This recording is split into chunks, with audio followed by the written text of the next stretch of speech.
ಕರು ನೋಡಪ್ಪ ಅದು ಹೆಚ್ಚು ಕಡಿಮೆ ಅದು ಇದೆಯಲ್ಲ ಚೆನ್ನಾಗಿದೆಯಲ್ಲ. ಸೂಪರ್. ಏಯ್ ನೀನೆಲ್ಲ ಹೋಗ್ತೀಯಾ ನೋಡಿ ಇದು. ಏಯ್ ಏಯ್ ನೀನೆಲ್ಲ ಹೋಗ್ತಿದ್ಯಾ? ಇದು ಹೋಗ್ತೀಯ ಅಂತ ರಾಮಪ್ಪ, ನಮ್ಮ ಮನೆದಪ್ಪ ಅದು.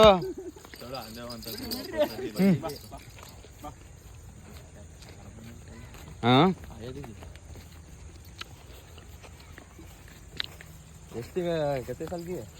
ಈಗ 17 ಮಹಿನೆ 17 ತಿಂಗಳು. ಹಾಂ ಕರು ನೋಡ್ರಮ್ಮಪ್ಪ ಅದು.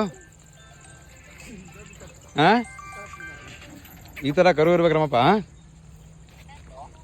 ನಿಂದೆ ಲೋಡ್ ಮಾಡ್ತಿದ್ದೀವಿ ಫುಲ್